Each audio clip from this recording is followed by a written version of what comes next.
Good afternoon, and welcome to the second keynote of the day titled, Who Am I? Our presenter today is Nelson Lauver.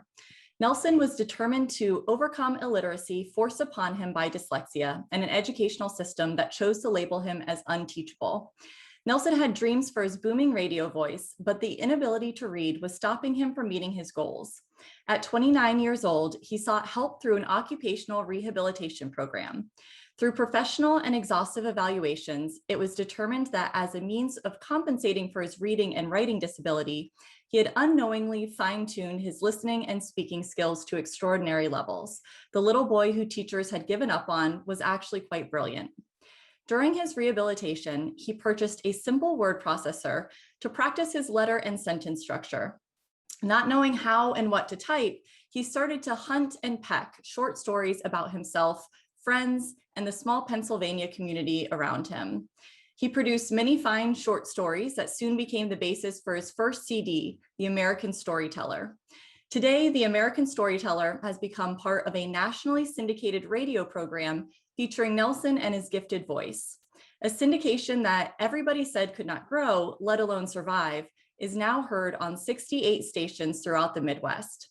Reviews have compared his skills to Garrison Keillor, Charles Kuralt, and Paul Harvey, and his writing to that of Mark Twain. His communication skills can be heard in two presentations that exemplify his courage and mastery of public speaking. Both Rules for Surviving Hard Times and Secrets to Success demonstrate why his speaking has gained high praise from audiences at college campuses, association conferences, and corporate meetings.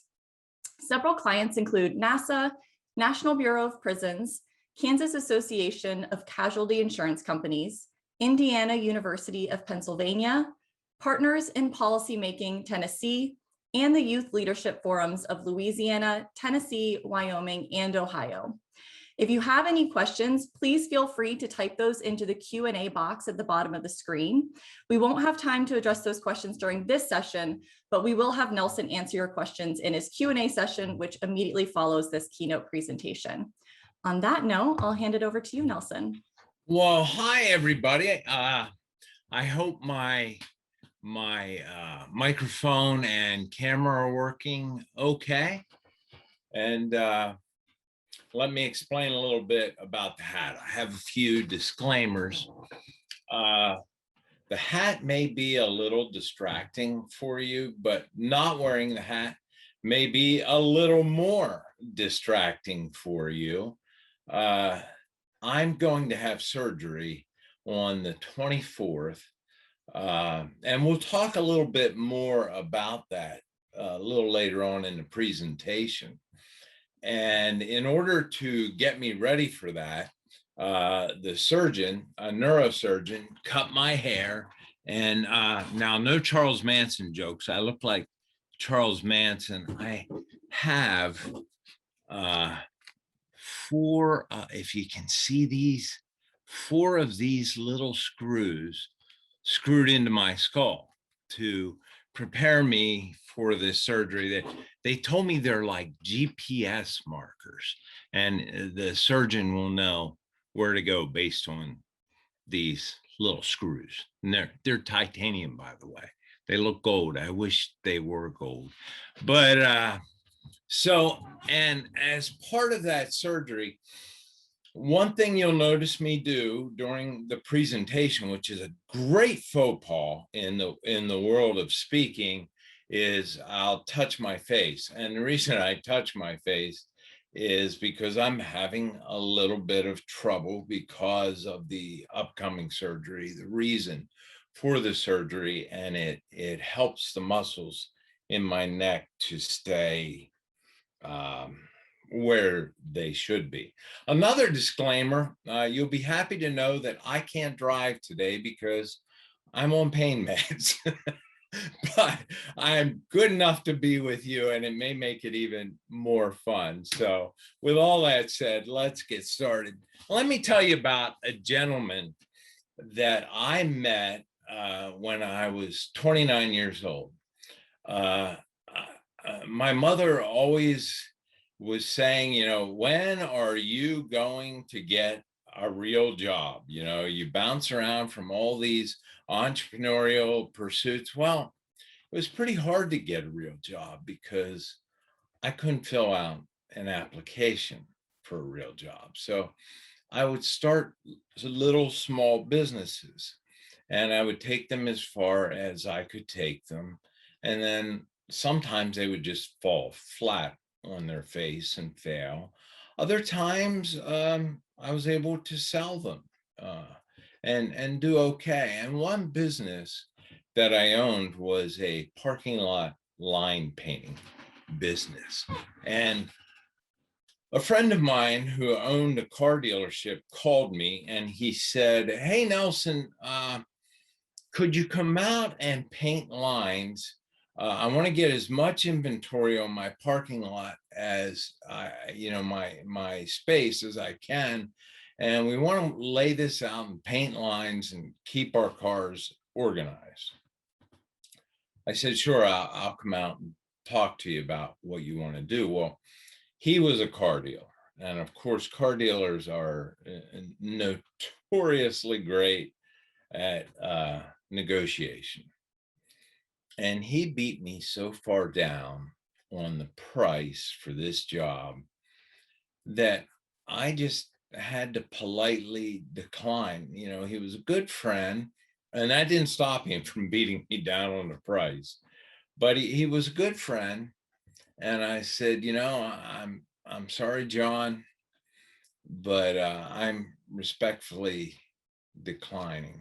I won't be able to make any money. And so he said, "Well, you think about it. And if you change your mind, give me a call."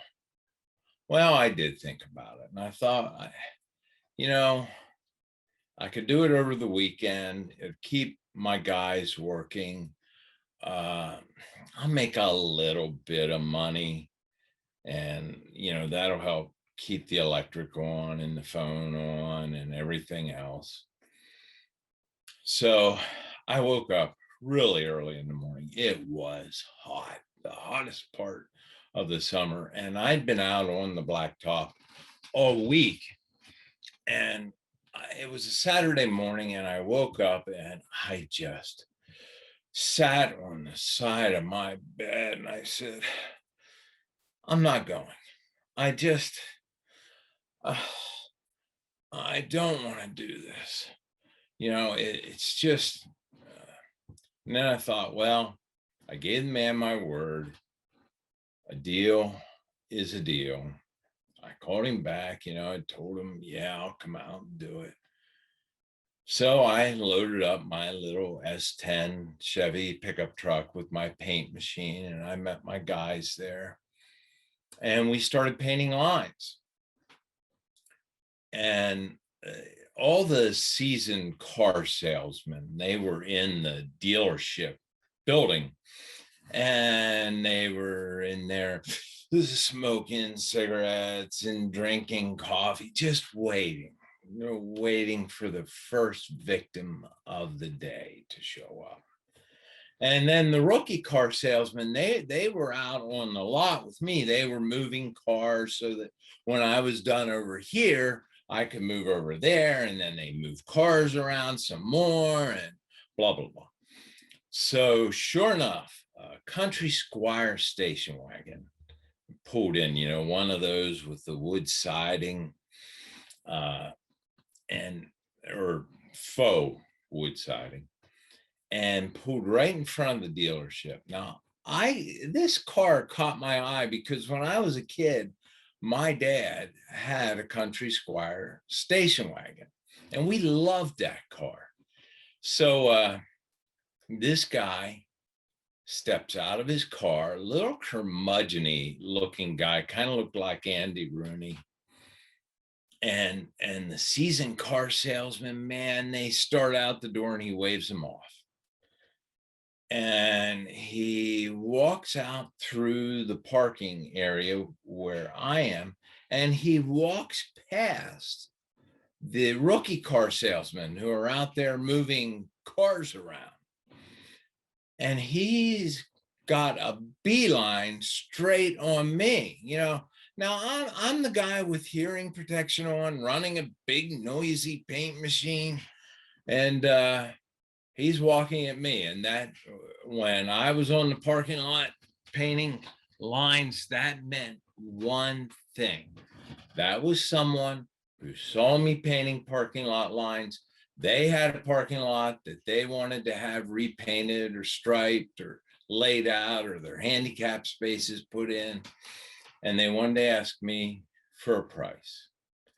So I thought, well, maybe it isn't so bad after all that I showed up here today, because this, you know, I'm going to get another job out of this. So I turned my paint machine off, took my hearing protection off, and I said, yes, sir. How can I help you? And of course, I'm close to 6'3", and he was, I don't know, like 5'5" maybe. And he said, well, I heard about this greenhouse or somewhere around here, and I heard they grow orchids of all things. And I'm headed from Harrisburg back up to State College where I live. And I want to get my wife an orchid. Now, do you know where this place is? And I said, I do, sir. And I gave him directions. And I said, you know, and of course, being dyslexic, I have trouble with right and left. So I said, you know, go out of the parking lot, go this way, go down the road past the Smith farm. You'll know it's a Smith farm because they're the only family with yellow barns and outbuildings, and go past there until you come to Wine Road, and take the Wine Road this way, go to the end of that road to where it tees, and go this way, drive 100 yards or so. There's going to be a tree. It fell over the road years ago, long before I remember. It's huge, and you're going to hesitate because you're thinking, well, you know, is that tree going to fall down on my car? But it's been there for so long, and it hasn't fallen on anybody's car yet, and I'm sure it's not going to fall on your car. So just keep going and drive another, you know, quarter of a mile or so, and look up on the side of the hill this way, and you'll see the greenhouse. And you know, some people, they just don't get directions. And especially if they're from a more metropolitan area and they come out to the country. So he walked away looking a little befuddled, and he went back to his Country Squire station wagon, and he got something out of the car, and he came back again. Now, if he wanted directions, why didn't he go into that air-conditioned dealership building? Why is he again walking past these rookie car salesmen? Why is he coming out to me? I'm running a noisy paint machine. I have hearing protection on. So he stands there, and I'm painting a line. There's another line, and there's another line. I'm kind of ignoring him, and he's standing right where I'm going to paint my next line. I had to stop. So I turned my paint machine off and took my hearing protection off. And I said, what? And he handed me a tablet and a pen. And he said, I just couldn't get those directions. Could you write those down? This, for a guy like me who couldn't read and write, this was always my worst nightmare, that someone would ask me to write something fill out a form, anything, or, just anything. So I scribbled a little bit. I tried to draw a map, and I said, all you have to do is go out here, turn this way, Smith Farm, Crooked Tree, look up this way. And finally, he took the pencil and he took the pad of paper and he looked up at me and he said, "Can't read and write, can you?" And, I've told this story 1,000 times.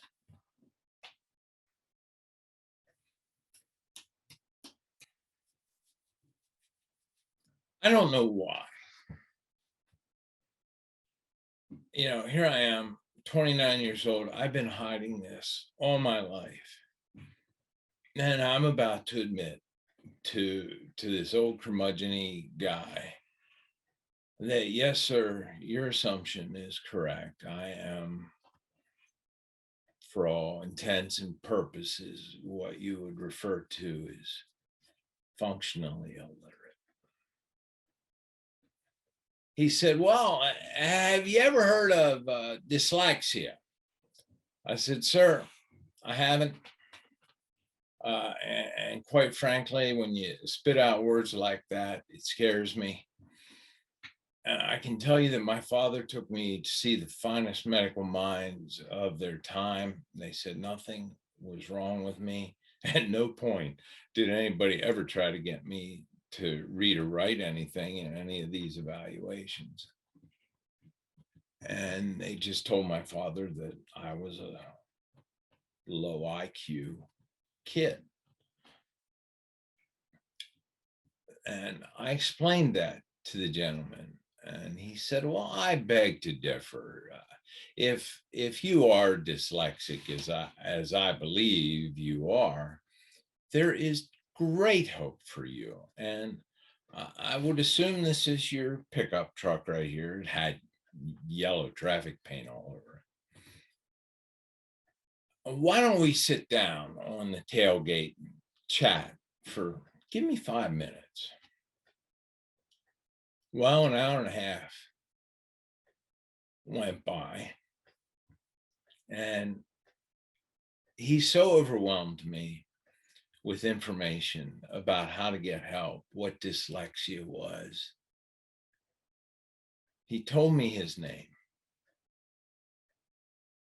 and I didn't remember it 5 minutes later, but he did give me a business card, and I remembered what that business card looked like because it was odd. And I stuck it in my pocket, and I never remembered what happened to it. And I looked for it everywhere, but I took his advice. And I went to the Office of Vocational Rehabilitation. And I got help. And it changed my life. It set me on a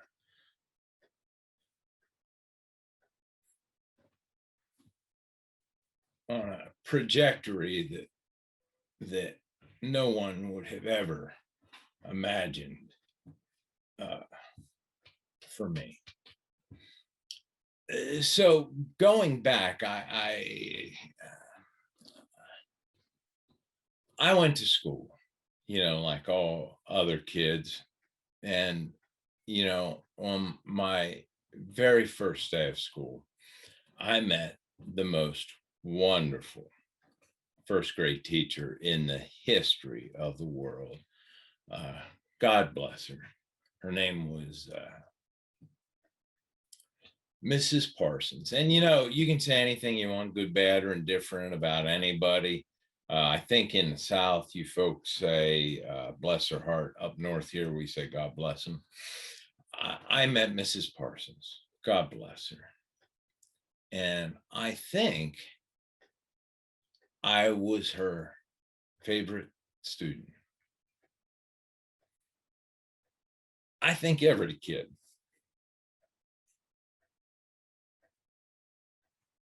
thought that. So I did really, really well in Mrs. Parsons' first grade. And uh, passed with flying colors. I was learning one syllable words on flashcards that cute little D Spriggle held up, and yeah, I'd read them, uh, and I wanted to impress her. So, I really, really tried. And then I got to second grade and I met Mrs. Williams. God bless her. And I was also introduced to multiple syllable words, punctuation, sentences, uh, and reading out loud. And one day, Mrs. Williams, God bless her, she called on me to read out loud. And I knew that this second grade reading was way more difficult than anything I had experienced in Mrs. Parsons' first grade. And I started to read out loud, and I stuttered and I stammered, and I tried to get to the end of the sentence, knowing I had to pick up the next sentence and pay attention to punctuation. And somebody snickered. And then somebody else snickered. And pretty soon the whole class was roaring in laughter. And Mrs. Williams rescued me. She called on someone else, and she never called on me to read again. I had so much trouble in the second grade that I was sure that I would fail, which, back in my day, we called it flunking. You're going to flunk the second grade and you'll be here next year. And that was that was just a horrific thought that terrified me. But much to my amazement, at the end of the year, Mrs. Williams informed me that I had passed and I would be going on to the third grade. And that's where I met Mrs. Johnston. Now, in my book, I called her Mrs. Clark.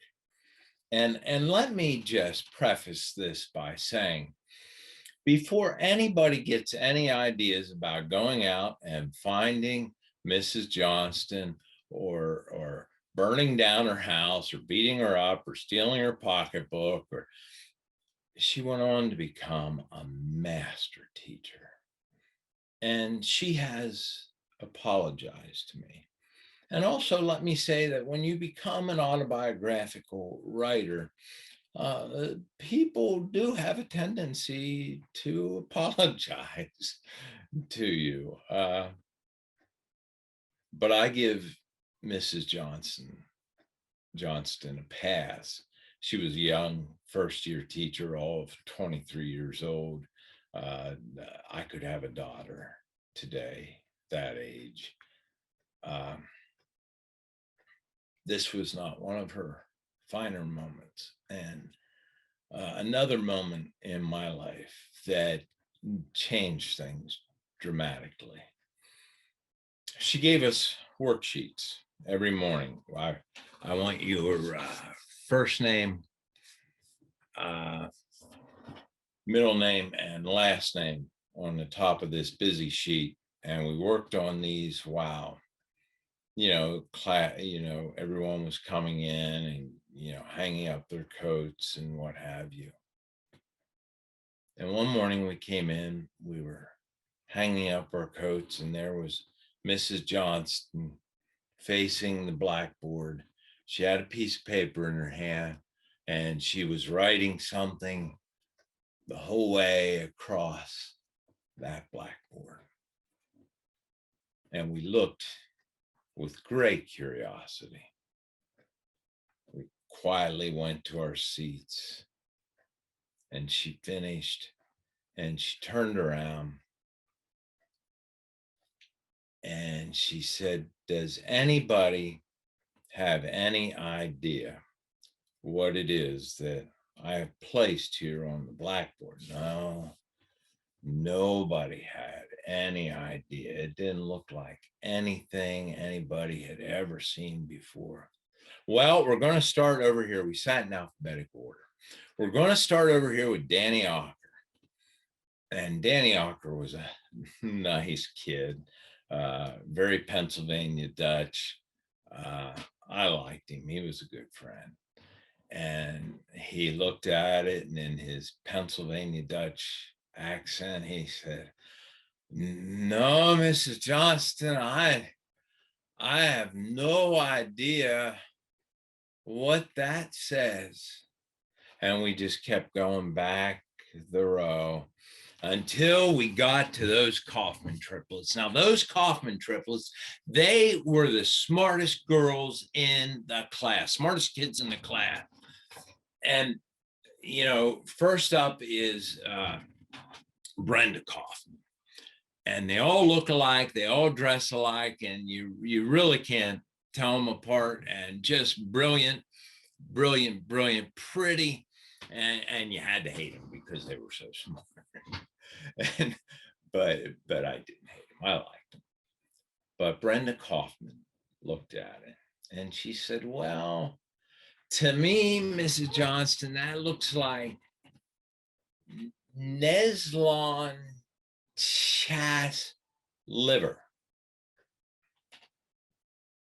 My name is Nelson Charles Lauver. And Mrs. Johnston, informed the class, "Well, this is how Nelson Charles Lauver lazily scribbled his name on his busy sheet yesterday morning." And the whole class erupted in laughter. And she said, "This will be Nelson's name for the rest of the day until tomorrow, when we come in and we find out what his name is for that day, you know, how he scribbled it on the paper." And this went on for a couple weeks. And finally, I had had enough, and I wound up and I threw a book at Mrs. Johnston, and thankfully, you know, I missed. But that ended it. But it was terribly humiliating.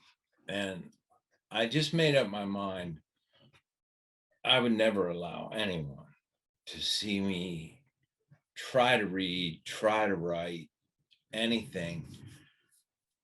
And at the end of third grade, Mrs. Johnston informed me that I was going on to the fourth grade. And that's when I figured it out, that they weren't going to hold me back. They were just going to keep sending me through. I had an MO. I developed a plan, and I figured out that it was an unspoken deal. You leave me alone, and I'll leave you alone, meaning to my teachers. Let me alone. Just let me sit here. Just let me put in my time, because if you don't, I will become the bad kid. And that's the choice I had to make. I didn't want to be the bad kid. Nobody wants to be the bad kid. But it was better than looking like the dumb kid. And that worked for me until I got to junior high school. And it was there that I met Mr. Baker, who was my principal junior, senior high school. And he was having no part of me. My MO from elementary school was not going to work at the junior, senior high school. He was a man who was very concrete in his thinking, very, very hard-nosed. And they thought that kids like me, they could beat education into them. And at first, it started out as corporal punishment. That was the prescription for, being a poor student, misbehaving. And that was okay with me because that reaffirmed that I was the bad kid. But when that didn't work, they ratcheted it up and ratcheted it up, and they put the paddle away, and it just became full out beatings. And I was isolated in solitary confinement away from other students for poor behavior or not participating in class. I was locked up in the dark, usually 3 school days at a time, no light. And in the 8th grade, I was pretty good at math, and I was pretty good at figuring out math in my head because my father put me to work in one of his gas stations. And what I couldn't learn in school, I very, very quickly learned in that gas station. I mastered math. And I went back when I went to school, I could do all this in my head. And when I would get a worksheet, I could do it on a worksheet. But then my math teacher wanted to see my work, how I arrived at that. And I couldn't show it to him. And he accused me of cheating. So I was put in a remedial math class. And that remedial math class was held in a separate building away from the school. It was an industrial arts agricultural building that had a classroom. And the regular guys who used that, who were in the agricultural program, went to a different lunch than I went to. So the classroom was free during that time. And I thought, geez, what an odd place to have a math class. But I soon realized why we were having our math class there. The way it worked was a special education teacher, a very large man. He was a football coach and a local minister to boot. He stood in front of the class and he explained to us how this class would work. And he said, up there on the chalkboard, leaning against, in the chalk tray, leaning against the board, you'll see a large walnut paddle. And that paddle's name is Mr. Helper. You're going to learn your times tables. There were 6 or 7 of us. And I will fire off a times table at you. And for instance, if I say, Nelson, 6 times 6, you better know that it's 36. And even if you do know, you better tell me within a second and a half, because if you hesitate, you're going to come up in front of the class and you're going to wake up Mr. Helper. And you're going to ask him to help you remember that 6 times 6 is 36.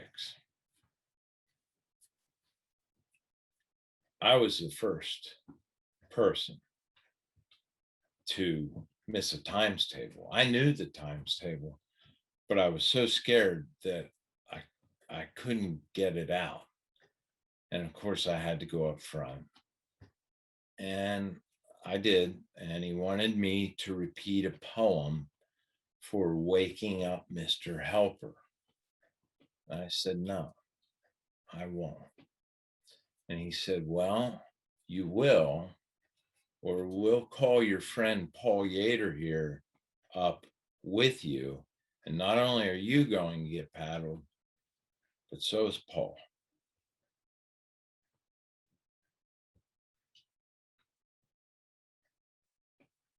So I had no choice but to go along with his game that he enjoyed very, very much. And he took a piece of chalk and he wet it on his tongue and he drew a smiley face on that paddle each time he hit us. And that would transfer to our blue jeans, and that would let everybody know that we were dumb kids. And it was that fellow, that teacher, who one day got so frustrated with me. He beat me severely. And he injured my neck. I thought he broke my neck. He threw me up against the wall head first, picked me up by my belt and my shirt collar, and threw me into the wall. And I heard my neck crack, and I was sure that my neck was broken. And he gathered me up off the floor, and he just started wailing on me with a paddle. And over the years, that injury got worse and worse and worse. And the muscles in the back of my neck started to contort, and they were developing a different memory because of the pain. And they were getting different message signals from my brain. And at the same time, my family has this very slight generational, hereditary, familial tremor, and the pain of all this caused this tremor to just explode. And my head ended up being turned this way so bad that I couldn't straighten it out. And finally, in 2012, years later, it was so bad, I needed help. And I went to see a neurologist. And they started giving me Botox injections in my neck. And then it just didn't really work as well as it should. And he said, well, there's another way to go. There's a thing called a deep brain stimulator. And on January 2nd, 2013, I underwent brain surgery to have a deep brain stimulator implanted. I have a battery here in my chest, and the wires run up each side of my neck, under my skin. They continue north, behind my ear, and up and in the top of my skull and down into the brain to the thalamus. And it sends pulses of electricity there, and it helps to mitigate the system and the symptoms. And over the last 6 months, that deep brain stimulator has started to fail. I've lived long enough to wear it out. A lot of people who get them, people like who have Parkinson's or more serious neurological conditions than mine, they don't live long enough to wear them out. I've worn mine out, and I've got to go get a new one. So that's where I'm headed next week.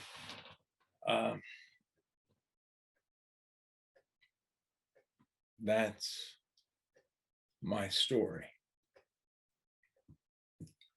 I have a lot of thoughts about dyslexia and what it means to be dyslexic. I see it completely differently now than I used to see it. You may see a video of me online where I went and got some tutoring, which helped.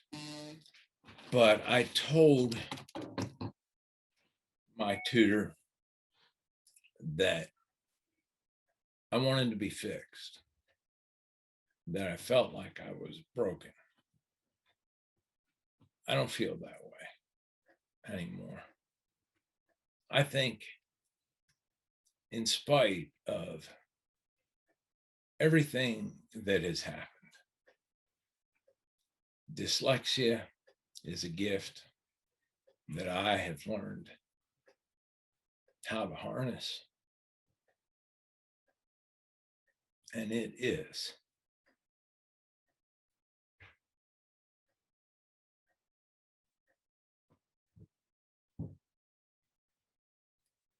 the single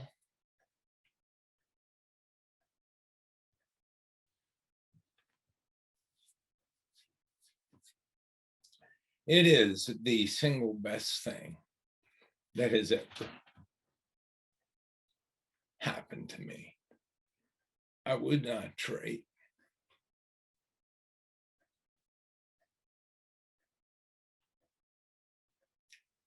the gifts of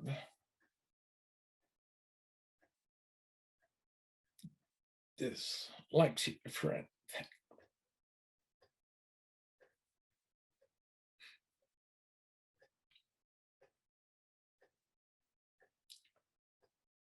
Pardon me for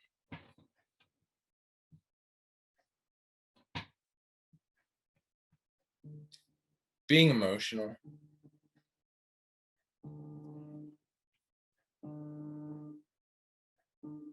I've been out here doing this for 25-ish years, and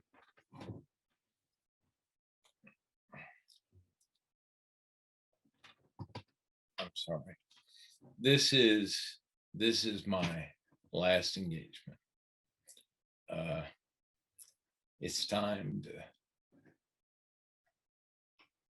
focus on myself, and I'm here on behalf of a nonprofit organization, Different Not Defective, that its mission is dyslexia. And of course, Hawks Learning. I'm here on behalf of Hawks Learning, who arranged for this. But this is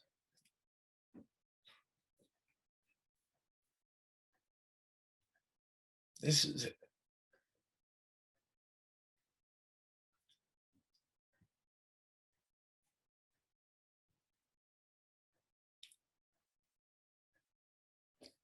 And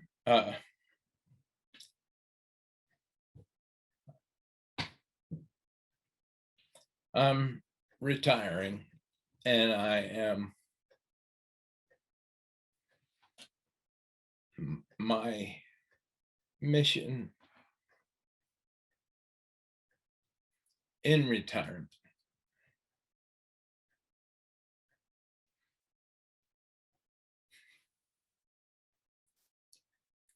is to experience the childhood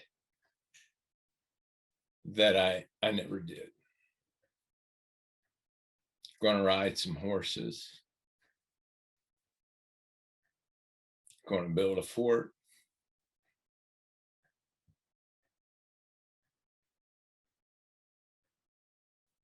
I'm going to be a kid.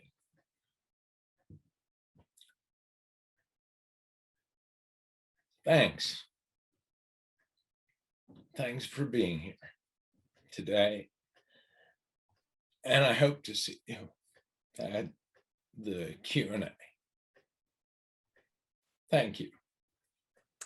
Thank you, Nelson. Thank you so much for sharing your story. I know it means a lot, and it's touched a lot of people in the session today. So we really appreciate you. We had somebody send some nice messages through as well, thanking you for presenting wishing you good fortune and good hope in your healing and new life adventures, who's a fellow brain surgery survivor. So that was our first message that came in.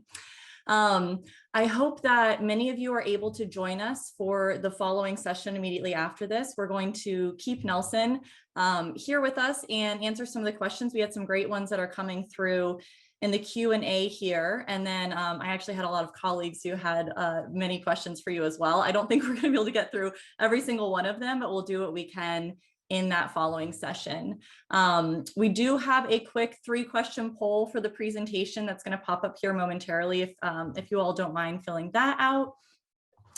And then let's see here. You can also view the chat for session meeting room links or access the conference website for a complete list of concurrent sessions and their descriptions. While accessing the conference website, feel free to swing by the exhibit hall to say hi to the Hawks team.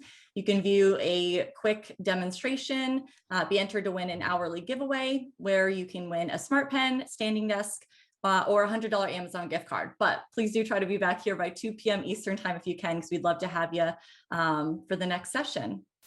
All right, thanks so much, Nelson. We'll see you here in a little. You bet. Thank you.